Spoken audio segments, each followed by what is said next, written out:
क्यों प्रभु आज एक एक जन से बात करेंगे? जब कल मैं उठा सुबह, मैंने एक स्वप्न देखा, ड्रीम। अब मैंने उस ड्रीम में देखा एक बड़ा घर है, बड़ा किचन है, बहुत सारे बर्तन हैं और वो इतने गंदे बर्तन हैं कि मानो सालों से, कई कई वर्षों से वो धोए नहीं गए। उन पे खाना, उन पे जूठन, उन पे गंदगी ऐसी चिपकी पड़ी है बिल्कुल। और ढेर सारे बर्तन हैं, बहुत ढेर सारे बर्तन हैं। और वो ढेर सारे बर्तन हैं। मैं उस किचन में गया, मैंने कहा हालांकि ये मेरी जिम्मेदारी नहीं है कि इन बर्तनों को मैं साफ करूं, लेकिन जो मेरे प्रियजन हैं, मेरे फैमिली के लोग हैं, ये उनकी जिम्मेदारी है कि वो इन बर्तनों को साफ करें। लेकिन मैंने उस ड्रीम में देखा कि मेरे हृदय में आ रहा है कि मैं अगर साफ कर दूंगा इन बर्तनों को तो मेरे परिवार के लोगों को हेल्प मिल जाएगी। और उन सारे बर्तनों को धोने में जो मेरा अनुमान उस ड्रीम के अंदर लग रहा था, 2 घंटे का समय, मैंने धोना शुरू किए। बड़ी तेजी के साथ वो साफ होते चले गए, वो साफ होते चले गए, वो साफ होते चले गए। और मैंने देखा कि लगभग जब वो फिनिश हो गए तो वो ड्रीम मेरा वहाँ पर एंड हो गया। इसके बाद मैंने एक दूसरा ड्रीम देखा, उसी के साथ, उसी नींद में, उसी के साथ मैंने दूसरा ड्रीम देखा कि एक जगह पर आम के पेड़ हैं और मैंने उन आम के पेड़ों को हिलाया और वहां से आम गिरना शुरू हो गए। और वो आम ऐसे थे जैसे कच्ची अमिया भी नहीं और पका हुआ बिल्कुल आम भी नहीं, खाने लायक लेकिन मीठा।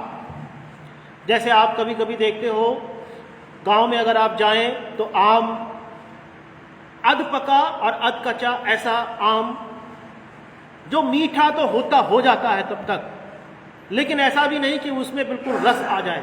गिरने लगे एक एक आम, हर किसी ने अपने अपने हाथ में ले लिया और एक एक आम मैंने भी अपने अपने हाथों में ले लिया। और इस ड्रीम के तुरंत बाद एक ऐसा ड्रीम मुझे दिखा जिसको मैं आपके सामने बयान नहीं कर सकता, लेकिन वो इसी विषय से संबंधित है जिस पर आज हम लोग चर्चा करने वाले हैं। हालेलुया। मैंने प्रार्थना की कि हे परमेश्वर, इस ड्रीम का क्या मतलब हुआ? इतने ढेर सारे बर्तन गंदे पड़े और मुझे आपने 2 घंटे इसमें लगा दिया कि धो इसको, हालांकि वो साफ भी होते गए। प्रभु ने मुझसे तुरंत बात की और कहा कि तुझे बहुत सारे लोगों के जीवनों को धोना है, साफ करना है। मुझे बड़ा खुशी हुई, मुझे बड़ा आनंद मिला। मैंने एक और किसी से इस ड्रीम को शेयर किया और मैंने उनसे जानने की कोशिश करी कि क्या आपको लगता है कि इस ड्रीम का क्या मतलब है।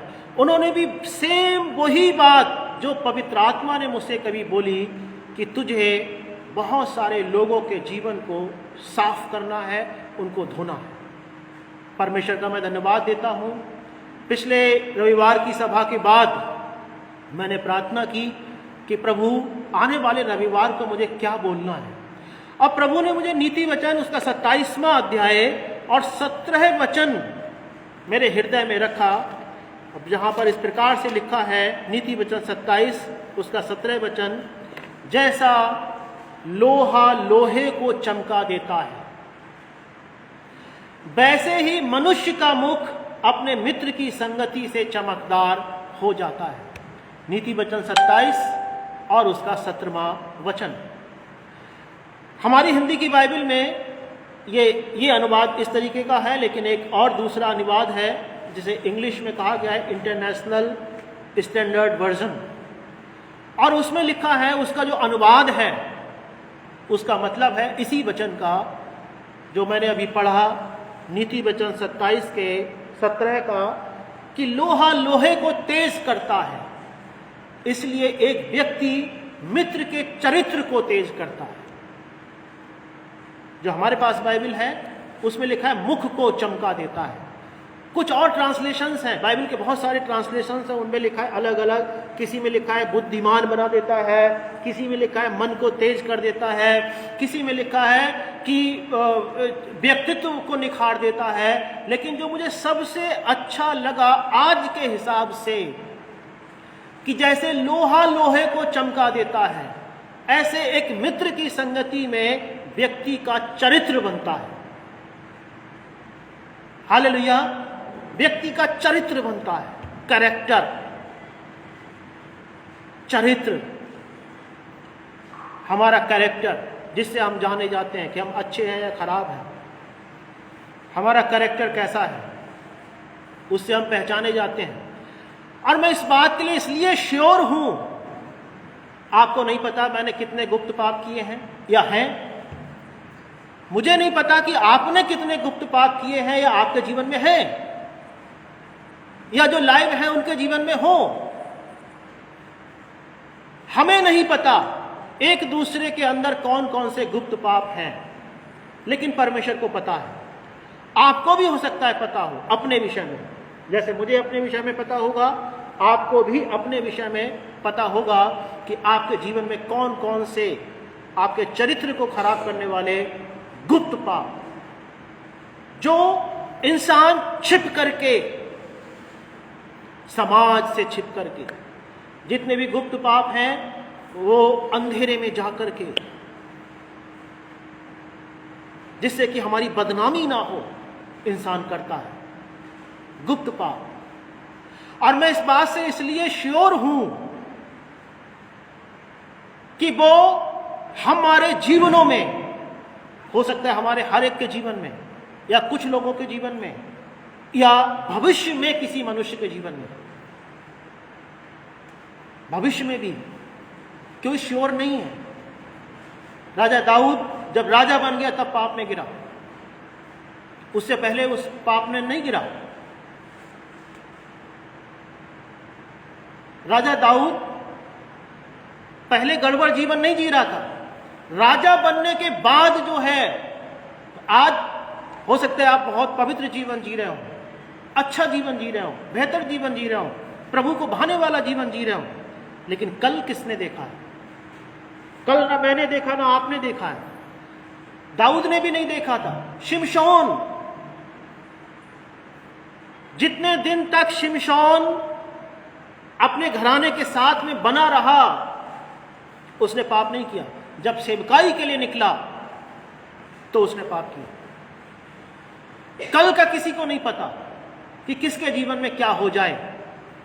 गॉड टीवी का मालिक, दो हस्बैंड वाइफ थे, हस्बैंड वाइफ, मैंने खुद देखा गॉड टीवी पे वो बैठ करके 2-2 घंटे अन्य भाषा में प्रार्थना किया करते थे। 2-2 घंटे टीवी के सामने बैठ करके दोनों हस्बैंड वाइफ प्रार्थना किया करते थे। उन्होंने कभी नहीं सोचा होगा कि हम कभी किसी समय, जो हस्बैंड था, गॉड टीवी के मालिक के बारे में आप इंटरनेट पर वो सारी न्यूज है, उसने कभी नहीं सोचा होगा कि मैं पाप में गिर जाऊं। वो गिरेगा, वो गिरा, वो गिरा। वो एक दूसरे देश में गया, वहां पर उसे एक सिंगर मिल गई और उसके साथ वो पाप में गिर गया।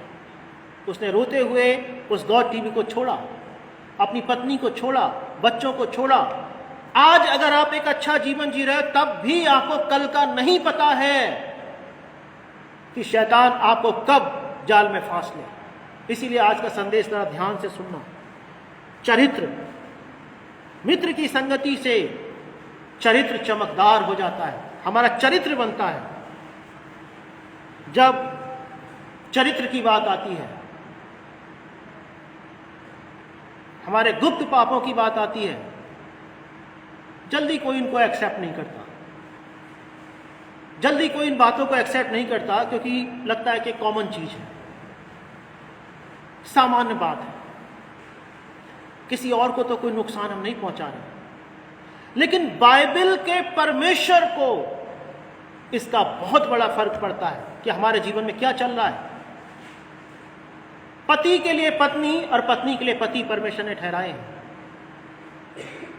इसके अलावा हर एक रिश्ता जो इंसान, मनुष्य, चाहे वो स्त्री हो, पुरुष हो, लड़की हो, लड़का हो, अगर वो किसी दूसरे से रखे वो पाप है, वो व्यभिचार है, वो भयानक काम है, बुरे काम है, वो चरित्र को बर्बाद करने वाले काम है। परमेश्वर के वचन के अनुसार एक ही रिश्ता है पति पत्नी का, जिसके अंदर वो अपना एक शारीरिक अपने लालसा को पूरा कर सकते हैं, इसके अलावा कुछ भी नहीं। लड़की भी नहीं, लड़की के लिए कोई अधिकार नहीं है वचन के हिसाब से। अगर कोई लड़की, कोई लड़का, कोई शादीशुदा आदमी, कोई शादीशुदा औरत अपने रिश्ते से हट करके कोई भी किसी के साथ संगति गलत करता है, वो व्यभिचार है। और बाइबल इसको कहती है कि वो भयानक पाप है, गुप्त पाप है।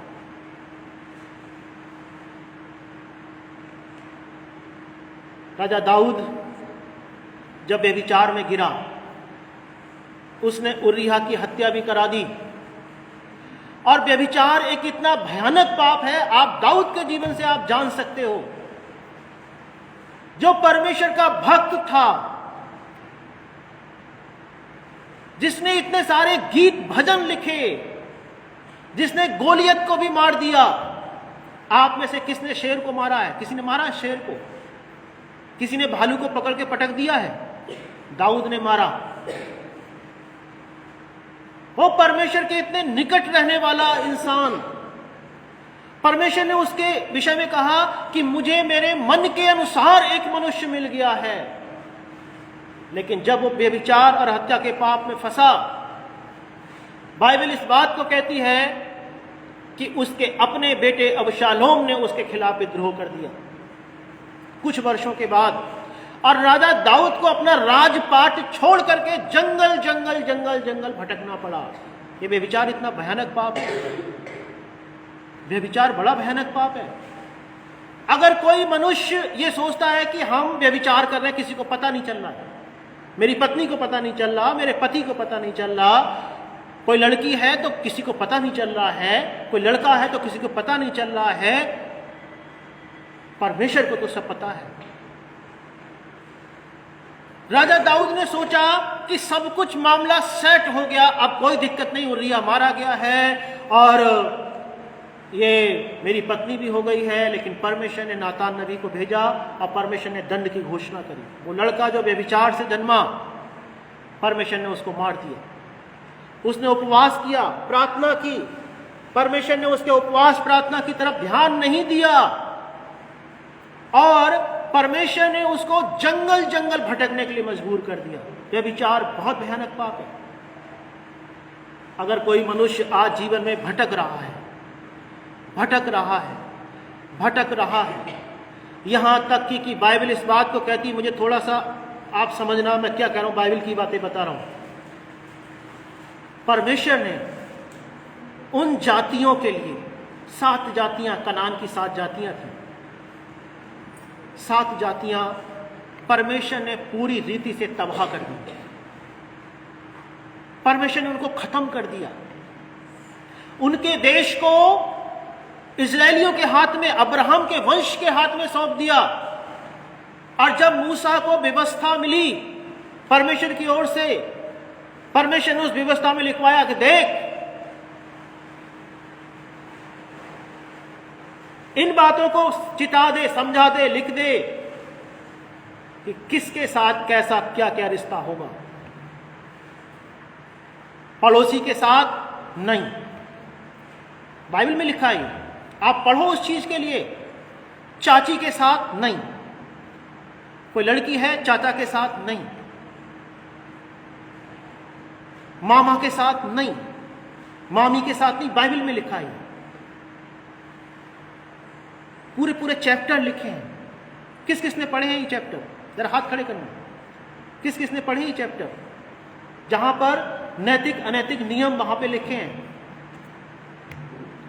पढ़ना। और फिर बाद में परमेश्वर ने कहा कि इन्हीं पापों के कारण मैंने इन 7 जातियों को नष्ट कर दिया। इन पापों के कारण फैमिली सिन, पारिवारिक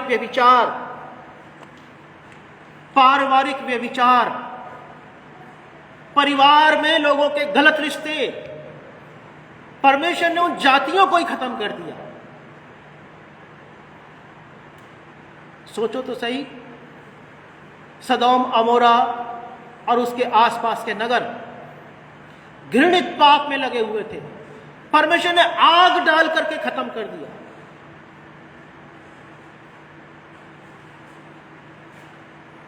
आप पढ़ते हो यहूदा के एक बेटे के बारे में जिसने अपनी भाभी के साथ धोखा किया, परमेश्वर ने उस बेटे को मार दिया।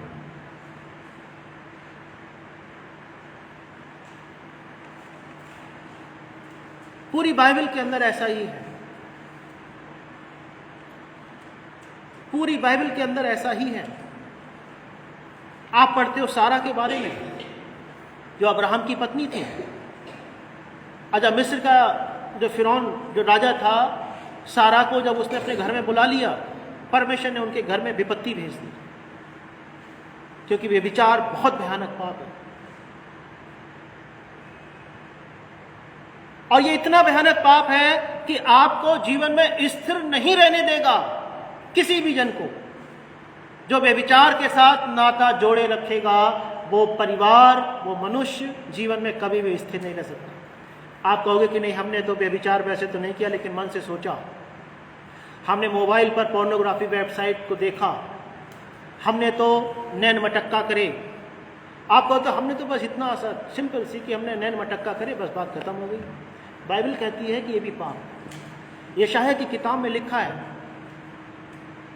ये वैसा ही पाप है जो व्यभिचार का पाप है।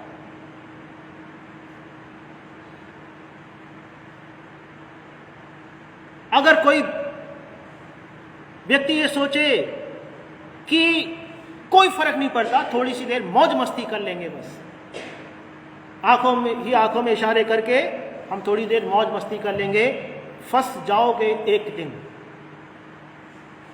जब परमेश्वर की मार पड़ेगी। इसीलिए परमेश्वर ने मुझे ये ड्रीम दिखाया। मैं कहता हूं कि हकीकत में कहीं ना कहीं गड़बड़ी चल रही है, चाहे वो अश्लील वीडियो देखने के द्वारा हो सकता है किसी के फैमिली में पाप हो, परिवार में पाप। मैं आपको नाम नहीं बता सकता क्योंकि वो हमारे चर्च के नहीं है, लेकिन एक महिला पवित्र आत्मा से भरी हुई, अन्य भाषा बोलने वाली, एक दिन मैं उससे मिला, रुआसी थी। इसी बरेली की बात बता रहा हूं। रो रही थी कि मेरे हस्बैंड के गलत रिश्ते मेरे फैमिली में किसी के साथ हैं।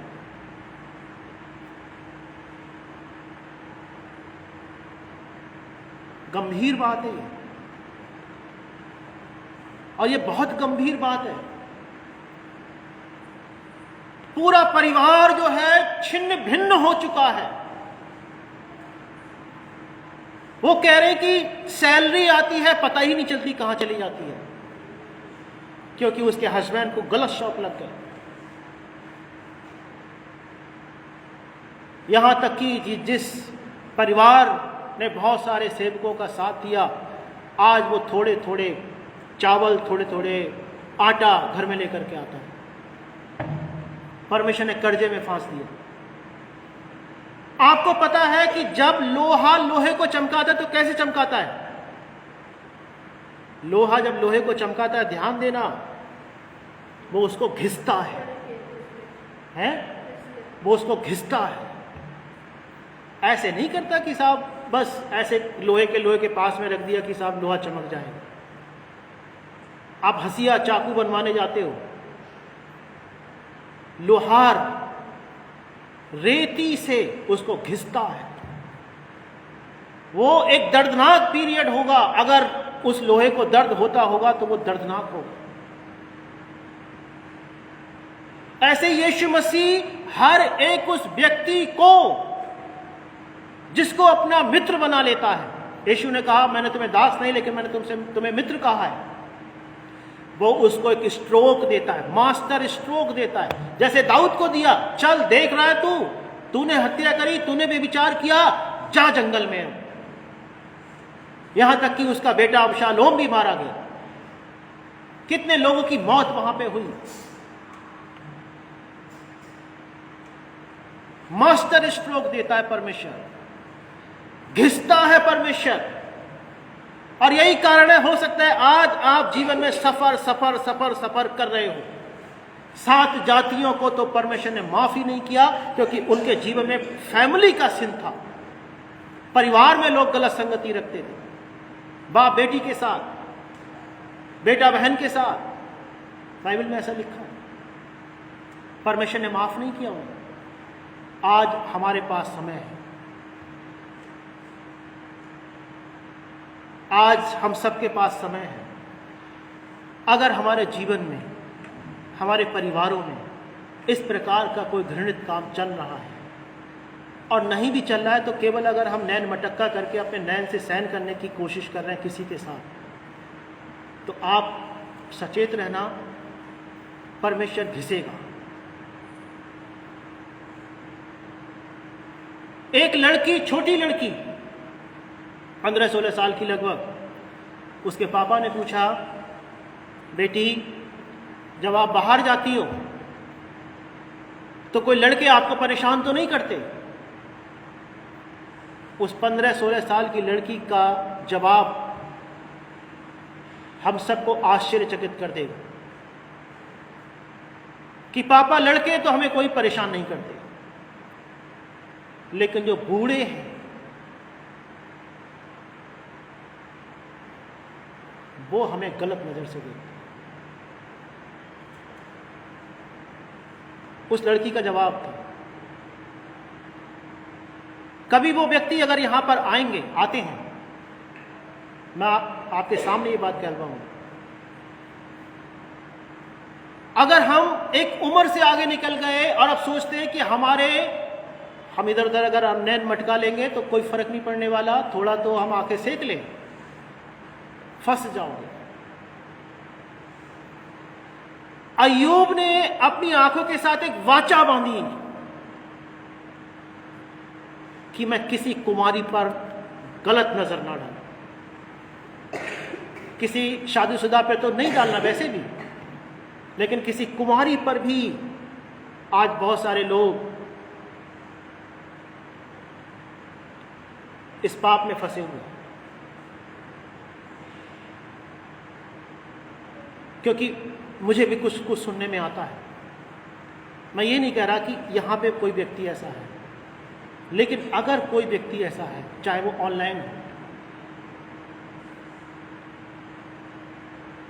आप अपने चरित्र के बारे में सोचना।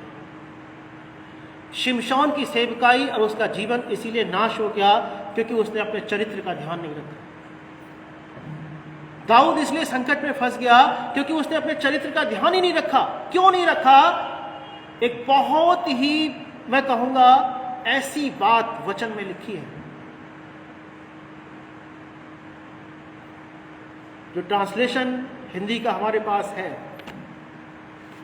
जो ट्रांसलेशन हमारे पास हिंदी का है, उसमें तो एक ऐसी बात लिखी है कि मुंह से शब्द बोलते हुए भी अच्छा नहीं लगेगा, इसीलिए मैं उसको घुमा के बोलूंगा। आप खुद पढ़ सकते हैं वहां पे क्या लिखा है।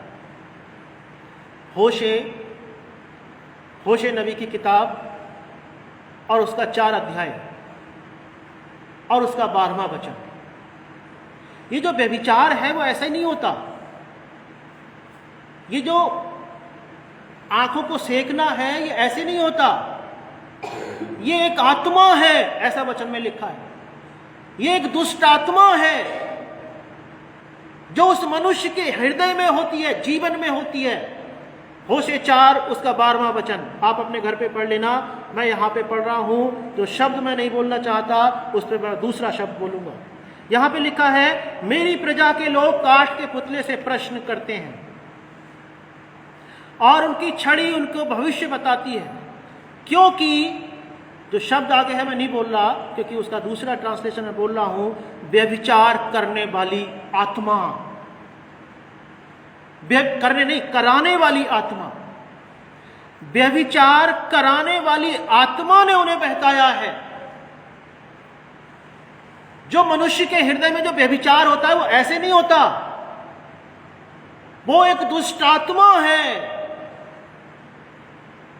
एक शैतान की ताकत है, व्यभिचार कराने वाली आत्मा। आप प्रार्थना कर रहे हो कि परमेश्वर हमें इससे छुटकारा दे, लेकिन जब तक आप इस शैतान का सामना नहीं करोगे, इस दुष्ट आत्मा का सामना नहीं करोगे, आप इससे आजाद नहीं होगे, कोई भी नहीं होगा। ये बड़ी भयानक आत्मा है। इसी ने दाऊद को बहकाया, इसी दुष्ट आत्मा ने, व्यभिचार करने वाली आत्मा ने शिमशोन को बहकाया। इसी दुष्ट आत्मा ने यूहन्ना 8वें अध्याय में जो हम स्त्री के विषय में पढ़ते हैं, जो व्यभिचार करते पकड़ी गई, यही है वो। यूहन्ना 4 अध्याय में जो एक महिला कई पुरुषों के साथ संपर्क में थी, वो ऐसे ही व्यभिचार कराने वाली आत्मा, सदोम अमोरा के लोग व्यभिचार कराने वाली आत्मा से भरे हुए थे। कनान की 7 जातियां व्यभिचार कराने वाली आत्मा से भरी हुई थी। व्यभिचार कराने वाली आत्मा जो मनुष्य के हृदय में आकर के कहती है, थोड़ा टाइम जो है आनंद ले लो। बाइबल की चेतावनियां फिर वहां से हट जाती हैं। जब ये दुष्ट आत्मा कब्जा करती है किसी भी हृदय पर, तो बाइबल जैसा कहती है कि अगर तू अपने सीने पर अंगारे रखे तो क्या ना जलेगा? कोई ऐसा मनुष्य है कि अंगारा ले और अपने पेट पे रख ले, अपने सीने पे रख ले और वो ना जले? कोई है? जब आप किसी और की पत्नी को, किसी और के पति को अपने सीने से लगाते, आप जलेंगे। और कैसे जलेंगे? एक स्त्री ने दर्शन देखा, एक स्त्री ने दर्शन देखा, वो नरक में गई। वहां पर बहुत सारे लोग अलग अलग सजाओं को पाए हुए थे। वहां पर व्यभिचार करने वाले लोग भी थे। और उस स्त्री को यीशु ने बताया, इस महिला को, एक महिला पुरुष सब थे वहां पर, कि इसको बहुत मन फिराने का मौका दिया, अवसर पे अवसर दिए, लेकिन इसने मन नहीं फिराया व्यभिचार से।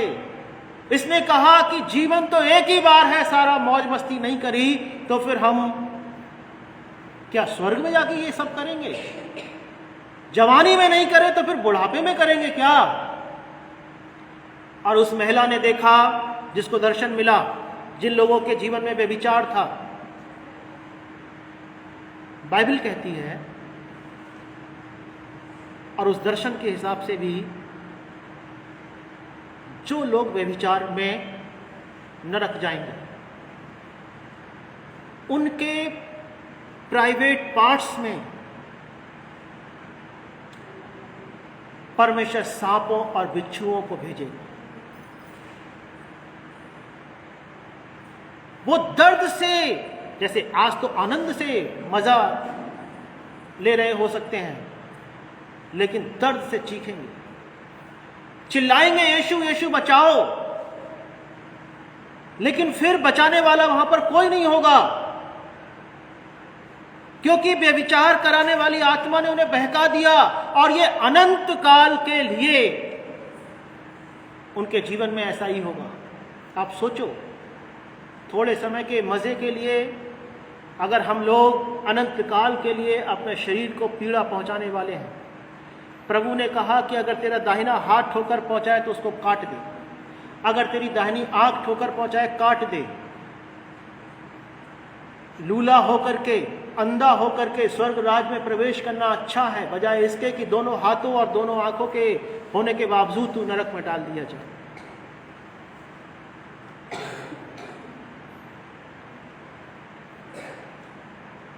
ये भयानक पाप है। और ये इतना भयानक पाप है कि परिवार के परिवार तबाह हो जाते हैं, नगर के नगर तबाह हो गए, लोग तबाह हो गए। लेकिन एक आशीष की बात यह है और धन्यवाद का एक विषय है कि यीशु हम सबको, आपको, मुझे, जिस तरीके के पाप में है, हमें इस पाप से और ये पाप कराने वाली आत्मा से बचाना चाहते हैं। एक स्त्री व्यभिचार में पकड़ी गई, लोग आए यीशु से पूछने कि मूसा ने ऐसा ऐसा कहा है, बताइए आप क्या कहते हो कि इसे पत्थरवाह किया जाए कि ना किया जाए। यीशु ने कहा, जिसने कभी पाप ना किया हो वही पहला पत्थर मारे, और यीशु ने उसको बचा लिया। व्यभिचार एक ऐसा पाप तो बिल्कुल भी नहीं है जो क्षमा ना किया जा सके। एक पाप ऐसा है जो क्षमा नहीं होगा, क्या है वो? पवित्र आत्मा की निंदा करना। लेकिन व्यभिचार क्षमा करने के योग्य पाप है। अगर कोई मनुष्य व्यभिचार में है, गुप्त पापों में है, परमेश्वर का आपके लिए संदेश है कि आपके लिए क्षमा है। यीशु के पास आकर के आप अपने जीवन को नया बना सकते हैं, एकदम धोकर के साफ कर सकते हैं। कितने सारे लोगों ने यीशु के पास आने के बाद सारे गलत रिश्ते त्याग दिए, लेकिन अगर यीशु के पास आने के बाद हमने गलत रिश्ते किए तो सोचो हम कितने बड़े मूर्ख ठहरेंगे। जब मैं छोटा था, प्रभु में आया था,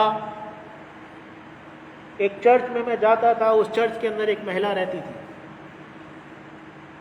उसके बहुत सारे लोगों से गलत संबंध थे जब वो प्रभु को नहीं जानती थी। और जब उसने प्रभु को जाना, बहुत सारे लोग उसके पास आया करते थे। जब उसने प्रभु को जाना, उसने कहा, भाई ये काम कैसे कर सकती हूं अब, मैंने तो प्रभु को जान लिया है। लेकिन लोग उसका मिसयूज करते रहे, वो असमंजस में रही। क्या करूं? इस पाप को मैं छोड़ना भी चाहती हूं, लेकिन जो मेरे पुराने रिश्ते हैं लोगों से, वो लोग मुझे मजबूर कर देते हैं पाप करने के लिए। क्या करूं? उसने चर्च के अंदर रो करके गवाही दी। उसने घुटने टेके, प्रार्थना करी, उपवास करना शुरू किया। हे पिता, जितने भी लोग जिनसे मेरे गलत रिश्ते थे, उनसे मेरे सारे गलत रिश्ते खत्म हो जाए।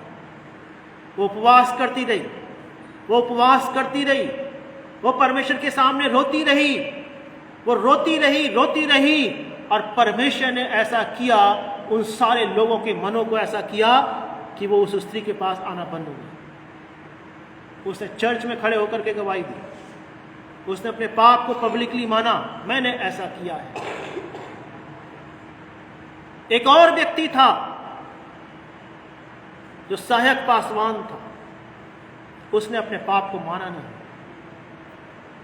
कोई लेडी आई बाहर से सुसमाचार प्रचार करने, और वो उसके साथ पाप में फंस गया।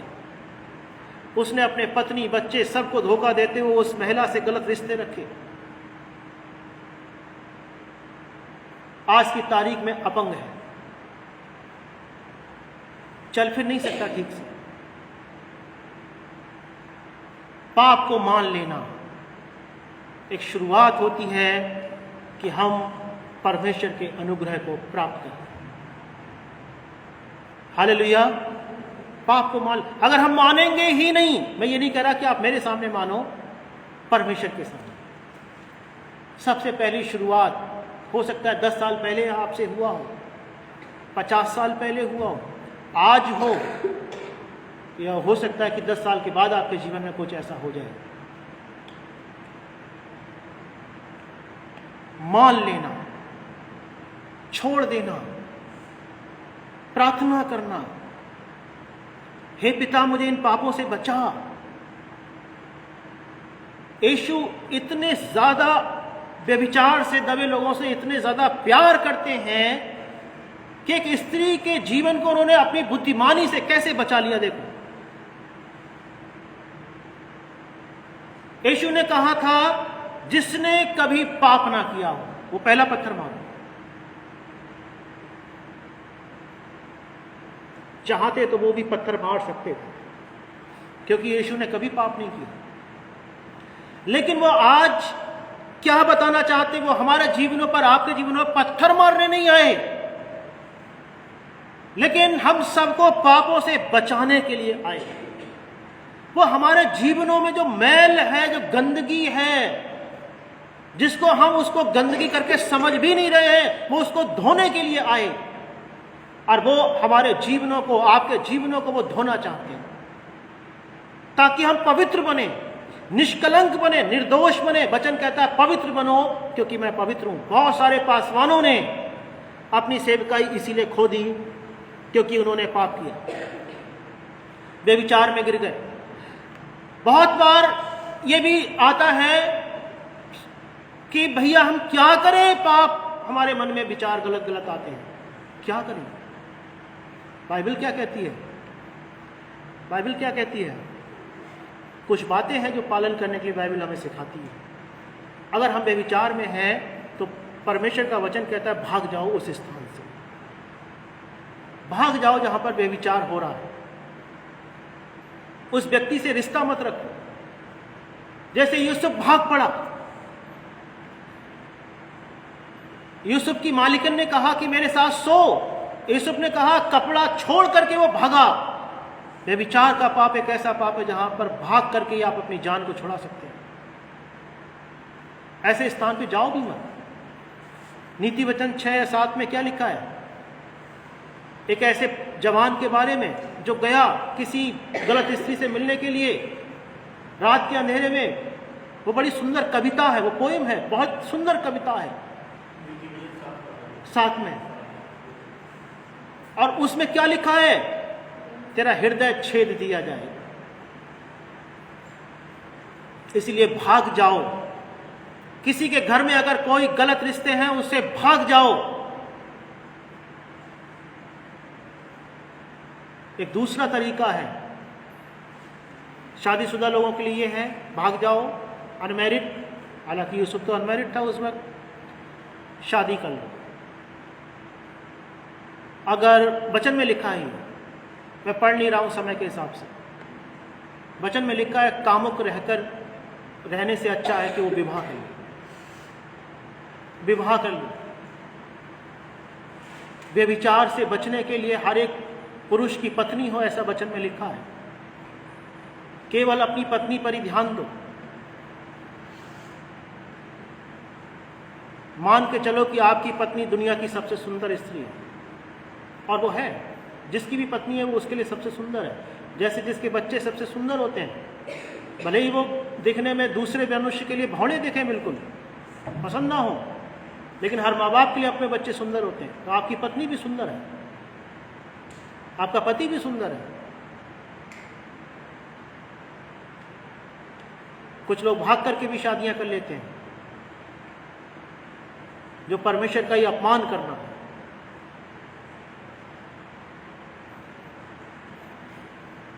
मैं किसी के साथ प्रार्थना कर रहा था और प्रभु ने मुझे एक दर्शन दिखाया उसके विवाह के विषय में। मैंने प्रार्थना की, प्रभु ये क्या दर्शन, इसका क्या मतलब है? प्रभु ने कहा इसकी शादी के लिए प्रार्थना कर, क्योंकि उसकी शादी जादू टोने के द्वारा रोक दी गई है।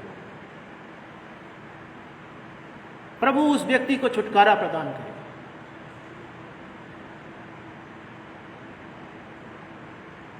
आप प्रार्थना करो। जो स्त्रियां हैं, लड़कियां हैं, एक पति के लिए, लड़के पत्नी के लिए प्रार्थना करो। प्रार्थना करो कि आपको व्यभिचार से बचाने के लिए परमेश्वर एक पति और लड़के को एक पत्नी दे दे और फिर उसी में अपना मन लगाए रखो। नीति वचन में बहुत सारी बातें इस विषय की लिखी गई हैं, मैं उनको नहीं पढ़ रहा हूं।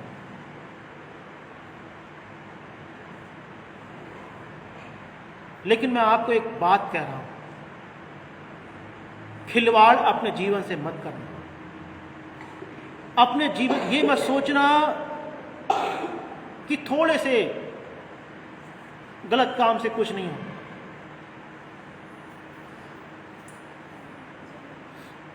कितनी सारी स्त्रियों ने, जैसे वचन में लिखा है कि बुद्धिमान स्त्री अपना घर बनाती है, मूढ़ स्त्री उसको अपने हाथों से ढा देती है। अपने पति की अनुपस्थिति में अपना घर ढा दिया दूसरों को बुला के। कितने सारे लोगों ने, पुरुषों ने अपने घर को बर्बाद कर दिया दूसरी पत्नियों, दूसरे की पत्नियों के, लड़कियों के चक्कर में।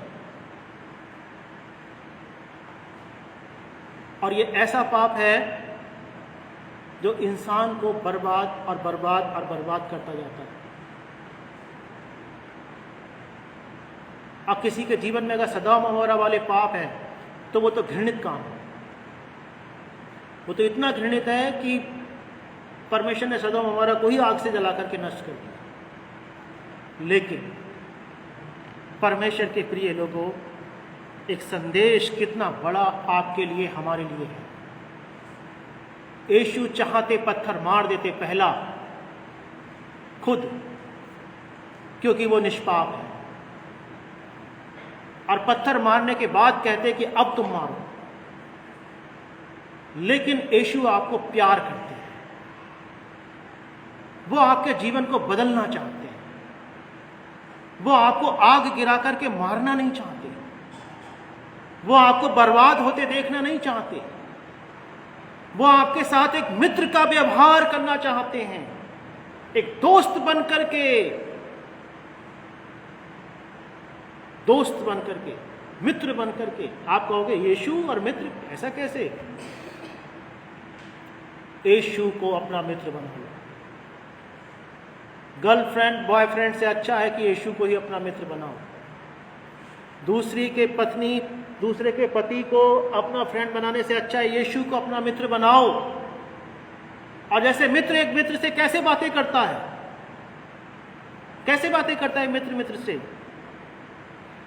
हमेशा ध्यान देना। मित्र मित्र से ऐसी बातें भी करता है जो अपने माता पिता को बताता भी नहीं है।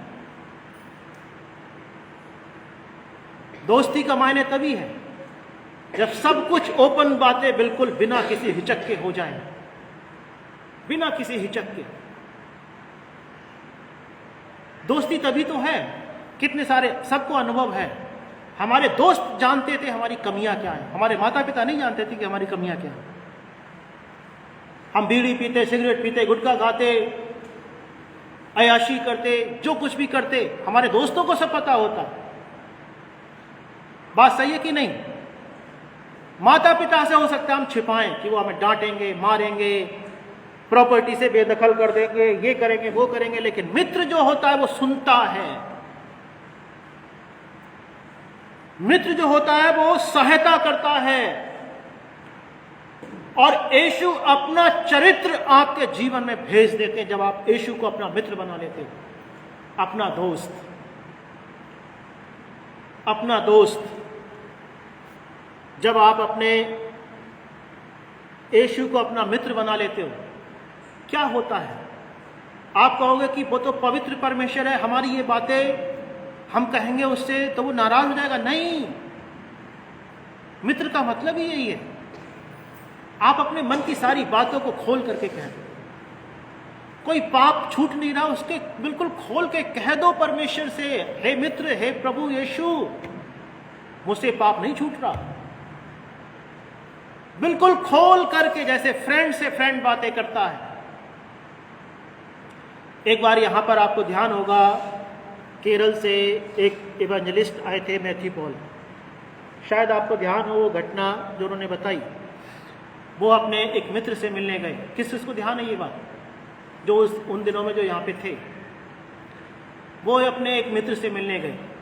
रात हो गई, खाना खाया, बरसों पुराना मित्र था। जिस मित्र के घर में मिलने गए उसकी पत्नी सोने चली गई। अब ये दो मित्र बैठ करके बातें कर रहे हैं। सुबह के 3 बज गए। ध्यान है, ध्यान है,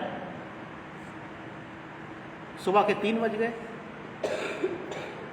अब उनकी जो मित्र जिसके घर में गए थे, ये अंकल, अब उस मित्र की पत्नी जागी, शायद सुबह को या उसी वक्त जब भी क्या बातें कर रहे थे। पूरी रात आप लोगों ने क्या बातें करी हैं। अब बड़ी हंसी की बात कि उनको यही नहीं पता कि हमने बातें क्या की। हालेलुया। मित्रता वही है, बातें कर रहे हैं, बातें कर रहे हैं, पता नहीं कि क्या कर रहे हैं। वो उनकी कह रहे हैं, वो उनकी कह रहे हैं, और पत्नी ने पूछा क्या बातें कर रहे थे, पता ही नहीं कि क्या बातें कर रहे हैं। इतना क्लोज हो जाना, अपने मन को खोल करके अपने मित्र यीशु के सामने रख देना। आप बस में बैठे हो, अपने मित्र से बात करो। आप खाना बना रहे हो, अपने मित्र से बात करो। वो सुनना चाहते हैं। ये नहीं कि मीनिंगफुल कि मेरे कपड़े नहीं हैं और मेरे जूते नहीं हैं, मैं पैसे कहां से लाऊं, मैं ये करूं। यही बातें नहीं करना यीशु से। ऐसी बातें करो जैसे आप फ्रेंड से अपने करते थे, बिल्कुल दिल खोल करके, कोई छिपाना नहीं, ना पापों को, ना बुराइयों को, ना अच्छाइयों को, सब कुछ, क्योंकि वो तो पहले से जानते भी हैं। मित्र से मित्र यूं ही बातें करता है, जिसका कोई मीनिंग भी नहीं होता। बस बातें कर रहे हैं, बस बातें कर रहे हैं, बस बातें कर रहे हैं। और जितनी ज्यादा आप अपने मित्र यीशु से बातें करोगे, उनका चरित्र आपके जीवन में अपने आप आता चला जाएगा। आप मित्रों को देखो, 2 मित्र जो संसार में होते हैं, अगर एक मित्र जो है सिगरेट पीता है और वो उनकी संगति लगातार होती है, तो 100% दूसरा भी एक समय पर आके पिएगा। एक मित्र अगर अच्छे से पढ़ाई करता है और दूसरा मित्र अगर ठीक से पढ़ाई नहीं करता है, तो अच्छा वाला मित्र उसको खींच लेगा कि तू भी ठीक से पढ़ाई कर और अपने करियर पे ध्यान दे। यही मित्रता होती है। यीशु केवल परमेश्वर नहीं है, केवल ऐसे नहीं है कि साहब हम उनसे घुटने टेक करके बात करेंगे तभी वो हमसे बात करेंगे और हमें केवल वो बातें करना है जिससे कि वो नाराज ना हो जाए। शैतान ने लोगों के मनों में ये विचार डाल रखा है कि यीशु बहुत कठोर है, परमेश्वर बहुत कठोर है। लेकिन परमेश्वर तो इतना सरल है, इतना सरल है कि वो चाहता है कि हम आपसे वो बातें करें, वो बातें करें, वो बातें करें। एक बार एक पासवान, प्रभु के सेवक जो कभी बैंक में काम किया करते थे, वो दूसरी जगह पे गए और एक दूसरे व्यक्ति के साथ में कुछ उनका ऑफिशियल वर्क था, एक ही कमरे में ठहरे। तो जो प्रभु के सेवक थे वो तो हर रात में जब आते थे अपने ऑफिशियल वर्क से, वो घुटने टेक करके प्रार्थना किया करते थे। 2 बज गए, 3 बज गए, प्रार्थना कर रहे हैं। जो साथ वाला आराम से चादर तान के सोता था। एक दिन प्रभु के सेवक का जैसे उपहास मजाक उड़ाते हुए, अरे भाई आप तो इतनी प्रार्थना करते हो, हमारे लिए भी पूछना कि यीशु हमारे बारे में क्या सोचते हैं। उन्होंने कहा ठीक है, मैं आपके लिए प्रार्थना करूंगा। और प्रभु ने उस व्यक्ति के बारे में बताया कि मैं हर रात, हर सुबह इसका इंतजार करता हूं, मैं इसका इंतजार करता हूं कि आएगा। ये खाना खा के सीधे अपने बिस्तर पे जाता है, मैं इंतजार करता हूं कि कब मुझसे बात करेगा, मैं इंतजार करता हूं कि कब मुझसे बात करेगा, कब मैं इसको आशीष दूं। ये सुबह अपने बिना मुझसे बात करे चला जाता है। मैं यही सोचता रहता हूं कि ये आएगा, ये आएगा, ये आएगा, ये मुझसे बात करेगा, लेकिन ये कभी मुझसे बात नहीं करता। इतना यीशु सरल है कि वो आपसे आपका इंतजार करते हैं। कभी कभी हमें गीत गाते हैं, यीशुआ यीशुआ, जैसे कि यीशु मानो बहुत कठिनाई के साथ हम जब गा लेंगे तब आएगा। नहीं, वो खुद इंतजार करता है कि आप यीशु के पास जाओ। वो खुद इंतजार करता है आपके कमरे के अंदर, आपके जीवन के अंदर। वो इंतजार कर रहा है उन लोगों के लिए जो आज अपना हृदय, अपना पाप मान करके कहेंगे कि हाँ परमेश्वर, मुझे धोकर शुद्ध कर, मुझे धोकर शुद्ध कर। अगर किसी मनुष्य के, किसी स्त्री के, किसी पुरुष के, किसी लड़की के, किसी लड़के के गलत रिश्ते हैं, आज परमेश्वर के सामने उन्हें त्याग दो, इससे पहले कि देर हो जाए। व्यभिचार में पकड़ी गई स्त्री से यीशु ने एक बात और भी कही, जा फिर से पाप मत करना, फिर से पाप मत करना, फिर से पाप मत करना। 38 वर्ष से जो बीमार व्यक्ति था उससे भी यही कहा, जा फिर से पाप मत करना, कहीं ऐसा ना हो कि कोई इससे भी बड़ी विपत्ति तेरे जीवन पर आ पड़े। फिर से पाप ना करना। ये चेतावनी हम में से हर एक उस जन के लिए है जो किसी भी प्रकार के व्यभिचार में है, किसी भी प्रकार के। मैंने कहा जब किसी भी प्रकार के, तो मैंने सारी बातें बोली। क्या? नैन से सैन करना, नैन में टक्का चलाना, फैमिली का पाप, पड़ोसी के साथ पाप, रिश्तेदारी में पाप, लड़कियों को घूरना, लड़कों को घूरना, अश्लील वेबसाइट्स देखना, हर प्रकार का पाप। प्रभु करे हमारा जीवन शुद्ध हो जाए इन पापों से। प्रभु करे कि हमारा जीवन शुद्ध हो जाए इन पापों से। यह व्यभिचार कराने वाली आत्मा हमारे जीवनों से बिल्कुल नाश हो जाए। प्रभु यीशु मसीह ने कहा, जब अपने चेलों को अधिकार दिया, सारी दुष्ट आत्माओं पे अधिकार दिया, यह व्यभिचार कराने वाली दुष्ट आत्मा पे भी यीशु ने आपको, मुझे, सबको अधिकार दिया है। हालेलुया। लेकिन जब तक आप अधिकार का उपयोग नहीं करेंगे तो वो नहीं भागेगी। हालेलुया। आप जब तक परमेश्वर के अधीन होकर के, वचन में लिखा है परमेश्वर के अधीन हो जाओ और शैतान का सामना करो, तो वो तुम्हारे सामने से भाग निकलेगा। हालेलुया। परमेश्वर के अधीन हो जाओ, पापों को छोड़ दो, घमंड को छोड़ दो। याकूब के 4 अध्याय में जिस बात के तहत ये बात लिखी है कि परमेश्वर के अधीन हो जाओ, वहां पर क्या था? घमंड था, व्यभिचार था, लालच था। प्रार्थना भी करते थे वो लोग, लेकिन बुरी लालसा से प्रार्थना किया करते थे। परमेश्वर ने कहा दीन बनो, नम्र बनो। परमेश्वर अभिमानियों का विरोध करता है, लेकिन परमेश्वर नम्र और दीन लोगों पर अपनी महिमा को प्रकट करता है, अपने अनुग्रह को देता है।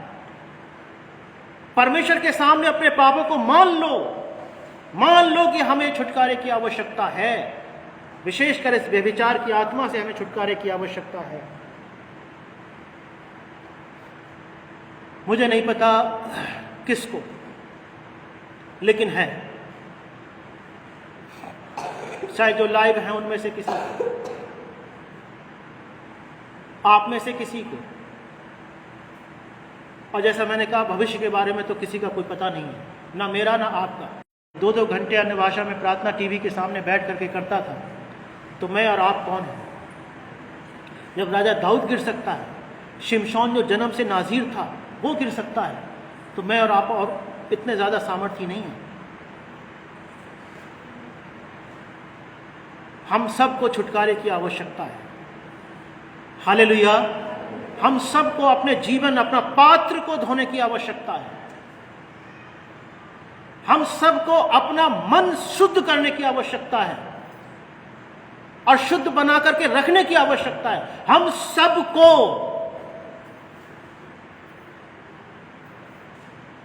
हम हम सबको, क्योंकि बाइबल में यहाँ तक लिखा है कि अगर हम किसी स्त्री पर कुदरस्ती डालें तो हम व्यभिचार कर चुके।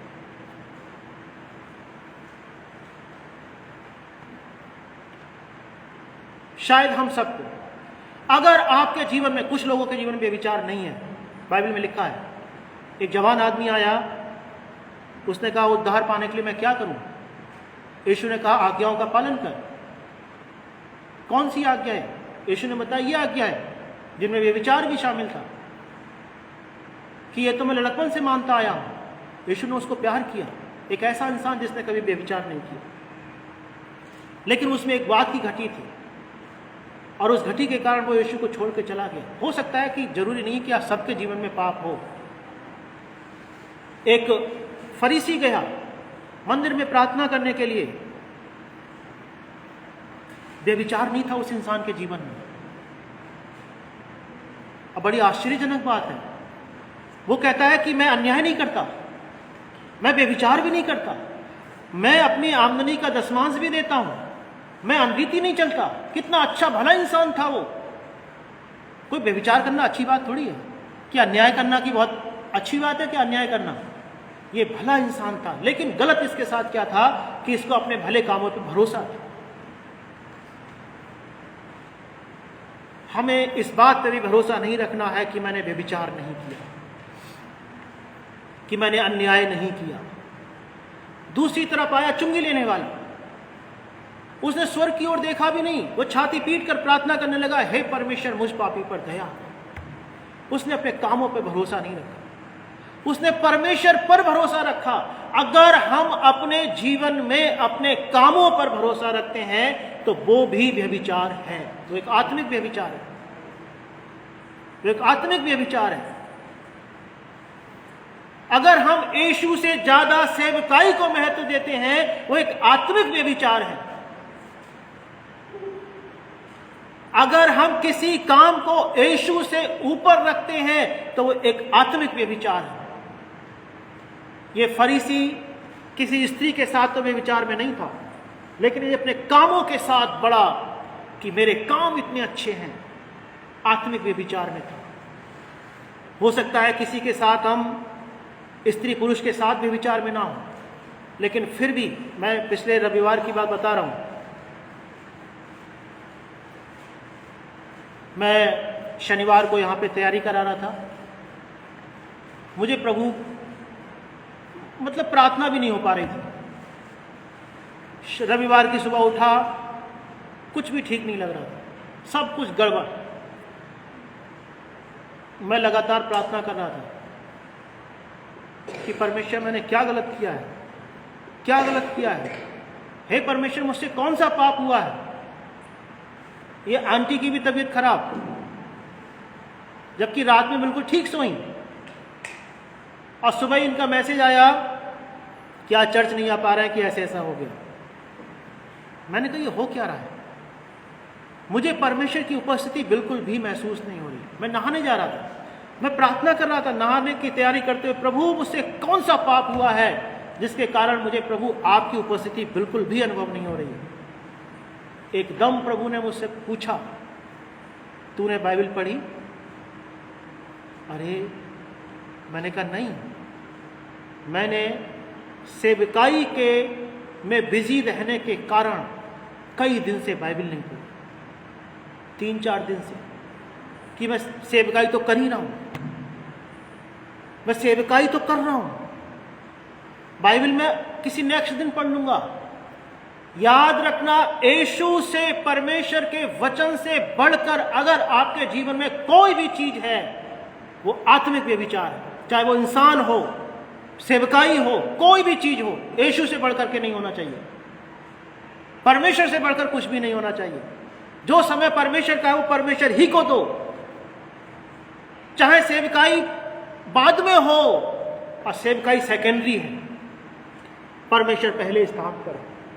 मैंने कहा हे परमेश्वर मुझे माफ कर, मैंने नहाना छोड़ दिया, मैं तुरंत बाइबल लेकर के बैठा। जैसे ही मैं बाइबल लेकर के बैठा, मैंने देखा कि आकाश खुल गया, सारी चीजें ठीक हो गई। मैंने अनुभव किया, मैंने यहां पे घुटने टेके, मैंने परमेश्वर का धन्यवाद किया, हे परमेश्वर तूने मेरे पाप को बताया कि मैंने सेवकाई में बिजी रहने के कारण मैंने बाइबल नहीं पढ़ी। और ये आत्मिक व्यभिचार मैंने किया। मैंने तुरंत मैसेज किया, अस्पताल में मत ले जाना क्योंकि ये शैतान के द्वारा ये अटैक है। क्योंकि मैं जानता हूं जब पासवान के जीवन को शैतान कैप्चर कर लेगा तो कलीसिया को भी वो कैप्चर करेगा। हालेलुया। हो सकता है आप नैतिक जीवन बहुत अच्छा जी रहे हो, लेकिन हो सकता है कोई इंसान, हो सकता है आपकी पत्नी, आपका पति, बच्चे, परिवार, पासवान, कलीसिया, सेवकाई, हो सकता है यीशु से अगर आपको ज्यादा महत्व देने लगे, यीशु से ज्यादा, तो प्रभु से आज माफी मांगो और इस आत्मिक व्यभिचार को छोड़ो। प्रभु सहायता करेगा। प्रभु ने मुझे दूसरे ड्रीम में दिखाया कि जब मैंने वो पेड़ को, आम के पेड़ को हिलाना शुरू किया तो आम गिरे। हर किसी ने एक एक आम अपने दाहिने बाएं हाथों में ले लिया, मैंने भी लिया। मैं आपसे कहता हूं, 2 वचन, कितने वचन, कितने वचन आज याद कर लेना। पहला नीति वचन 27 का 17। हालेलुया। नीति वचन 27 का 17। और दूसरा भजन संहिता उसका 19वां अध्याय और उसका 12वां वचन। इन 2 वचनों को याद कर लेना, जहां पे लिखा है, अपनी भूल चूक को कौन समझ सकता है, मेरे गुप्त पापों से तू मुझे पवित्र कर। हालेलुया। प्रभु आपकी सहायता करे कि आप ये प्रार्थना कर पाओ कि प्रभु मेरे गुप्त पापों से मुझे बचा ले, मुझे छुड़ा ले। भजन संहिता 19 का 12वां वचन मैं ग्रुप पे डाल दूंगा। भजन संहिता 19 का 12, नीति वचन 27 का 17। परमेश्वर आपकी सहायता करे इन बातों को याद रखने पाए। हालेलुया। आज जब हम लोग परमेश्वर के सामने प्रार्थना करने के लिए आएंगे, अपने लिए मांगिए। हो सकता है कि आपने शारीरिक व्यभिचार ना किया हो, लेकिन फिर भी आत्मिक व्यभिचार किया हो। परमेश्वर से घुटने टेक करके आप प्रार्थना कीजिए कि परमेश्वर मेरे हर प्रकार के व्यभिचार को मेरे जीवन से दूर कर, हर प्रकार के। और शैतान का सामना कीजिए। जैसा लिखा है, ये व्यभिचार करने वाली आत्मा, व्यभिचार करने वाली आत्मा, कराने वाली आत्मा, और ये व्यभिचार कराने वाली आत्मा ऐसे बड़ी जिद्दी होती है, ये ऐसे नहीं निकलती एकदम। आपने आदेश दिया, 3-4 दिन ठीक रहे, फिर पता चला फिर वही विचार सामने आ गया।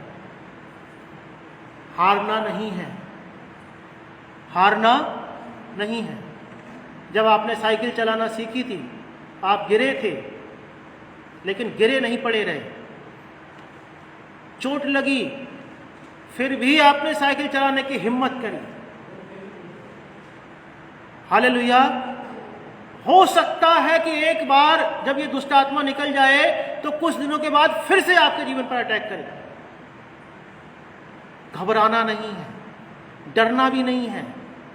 जैसे आपने साइकिल चलाना, मोटरसाइकिल चलाना गिर गिर करके उठ के सीखा, एक दिन आप परमेश्वर में चलना सीख जाओगे। एक दिन आप सीख जाओगे कि कैसे मुझे परमेश्वर के साथ संगति करना है, कैसे मुझे परमेश्वर के साथ बने रहना है। क्योंकि जब ये दुष्ट आत्मा अटैक करेगा, दाऊद के जीवन पर किया और फिर कभी नहीं कर पाया, क्योंकि दाऊद ने भजन 51 में बहुत प्रार्थना करी। लेकिन हो सकता है कि हमारे आपके जीवन पर करे वो। आपको क्या करना है? अपने विश्वास को छोड़ना नहीं। हालेलुया।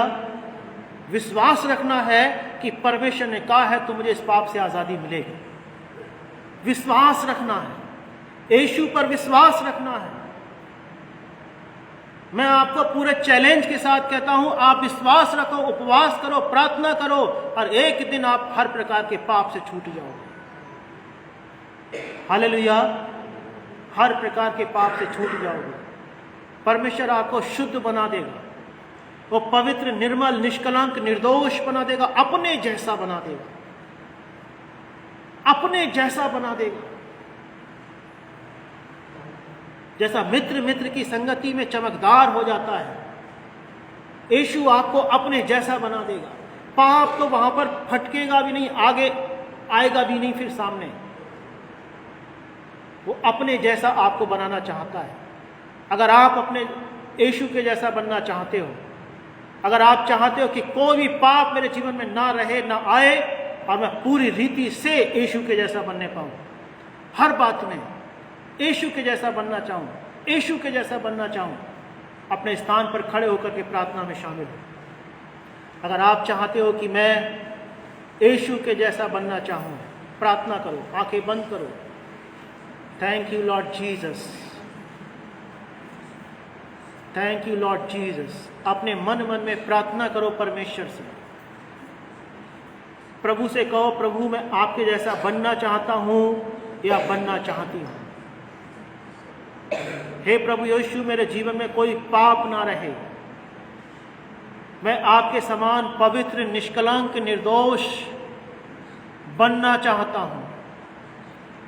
यीशु, मैं चाहता हूं कि जो आपने अधिकार दिया है हर प्रकार की दुष्ट आत्मा के ऊपर, इस व्यभिचार के आत्मा को मैं यीशु के नाम से रौंद देता हूं। यीशु के नाम से आजाद हो जाए एक एक जन, जिसके जीवन में जो भी जिस स्तर का भी व्यभिचार है, चाहे वो आत्मिक व्यभिचार है, यीशु के नाम से मैं आदेश देता, एक एक परिवार से, एक एक जीवन से, एक एक मनुष्य से, यीशु के नाम से वो व्यभिचार कराने वाली आत्मा तू दूर हो जा और उन स्थानों पर चली जा जो तेरे लिए ठहराए गए हैं। यीशु के नाम से मैं आदेश देता, हर प्रकार की दुष्टात्मा जो भी व्यभिचार कराती है, लोगों को व्यभिचार में ढकेलती है, यीशु के नाम से मैं उसको निष्क्रिय कर देता हूं। अब प्रभु यीशु के नाम से कहता, कोई भी दुष्टात्मा, व्यभिचार कराने वाली दुष्टात्मा, इस कलीसिया के किसी भी जन पर तेरा कोई अधिकार नहीं है, कोई अधिकार नहीं है, कोई अधिकार नहीं है। यीशु के नाम से मैं घोषणा करता हूं, एक एक जन प्रभु यीशु के नाम से नया हो जाए, एक एक जन यीशु के नाम से नई सृष्टि बन जाए, यीशु के नाम से एक एक जन प्रभु यीशु मसीह के नाम से अपने अधिकार का उपयोग करने पाए। हे पिता, आपके लोग आपके अधीनता में आ जाएं। अगर किसी फैमिली के अंदर सिन है, पाप है, तो उस पारिवारिक व्यभिचार को मैं यीशु के नाम से नाश कर देता हूं। यीशु के नाम से कहता, सब प्रकार के व्यभिचार यीशु के नाम से कलीसिया के एक एक परिवार से, एक एक जन से, यहां तक कि आंखों से किया गया व्यभिचार भी यीशु के नाम से कलीसिया से दूर हो जाए, दूर हो जाए। आशीष देता हूं, आशीष देता हूं। इनके घरों को बना प्यारे पिता, इनके परिवारों को बना, इनके बिजनेसेस को बना। प्रभु आशीष दे प्यारे परमेश्वर, इनके मनों को तैयार कर प्रभु यीशु मसीह आपके स्वर्ग राज्य में प्रवेश करने के लिए। यीशु के नाम से मैं घोषणा करता, हर एक अंधकार परिवारों से, कलीसिया के एक एक जन से जो भी संदेश को सुनते हैं, यीशु के नाम से वो दूर हो जाएं। Thank you Lord Jesus. इस कलीसिया का पासवान होने के नाते मैं एक एक दुष्टात्मा को निष्क्रिय करता प्रभु यीशु के नाम से। हे पिता, इनको जयवंत से बढ़कर के बना प्रभु यीशु मसीह, इनको जयवंत से बढ़कर के बना। मैं घोषणा करता, एक एक जन गवाही देने पाए कि हाँ, मेरे जीवन में व्यभिचार था, लेकिन प्रभु ने मेरे जीवन के हृदय को, सब कुछ को शुद्ध किया है, यीशु के नाम से। आमीन। कृपया अपने स्थान पर बैठ जाएं। अगर आज के संदेश ने आपको छुआ है, अगर आज के संदेश से आपने कुछ सीखा है, अगर आज के संदेश से आपको ये महसूस हुआ है कि वाकई में आपको अपने जीवन में एक बदलाव लाने की ज़रूरत है, तो मैं आपसे ये कहूँगा, मैं ये नहीं कहता कि यहाँ पर आकर के गवाही दो, मैं एक बात कहता हूँ कि आप लोगों को बताओ, लोगों को बताओ। दुनिया भर में करोड़ों लोग ऐसे हैं जो व्यभिचार में डूबे हुए हैं। लड़के लड़कियां 15-16 साल के लड़के लड़कियां क्लब्स में जा रहे हैं, बूढ़े बुजुर्ग पाप में जीवन जी रहे हैं, जवान क्या नहीं कर रहे हैं। अगर आपको कोई ऐसा मनुष्य मिलता है, आप प्रार्थना करो। अगर आपको लगता है कि हाँ प्रभु ने मुझे छुटकारा दिया है, तो आप उनको बताओ कि प्रभु यीशु मसीह ने मुझे इस पाप से छुटकारा दिया है। और जैसे आपको छुटकारा मिला है, मैं निश्चित रूप से कह सकता हूं आज इस बात के लिए, वो पात्र जो गंदे थे, जो पात्र गंदे थे, जो बर्तन गंदे थे, वो काफी हद तक साफ हुए हैं। हालेलुया, वो काफी हद तक साफ हुए। इस सफाई को बनाए रखने का काम हम सबका, आपका है। अगर कोई मनुष्य फिर भी जानबूझ करके पाप करता है, उसके लिए कोई आशा नहीं है। परमेश्वर आपकी सहायता करे, आप एक नया जीवन देखोगे, नई आशीषें देखोगे, नई बरकतें देखोगे। जब आप यीशु को अपना मित्र बना लोगे और पाप से बिल्कुल दूरी बना लोगे, हर प्रकार के पाप से, जो विशेषकर व्यभिचार से संबंधित है, आप देखोगे कि परमेश्वर आपको राजाओं के समान बनाए। हालेलुया, परमेश्वर आपको राजाओं के समान बनाएगा,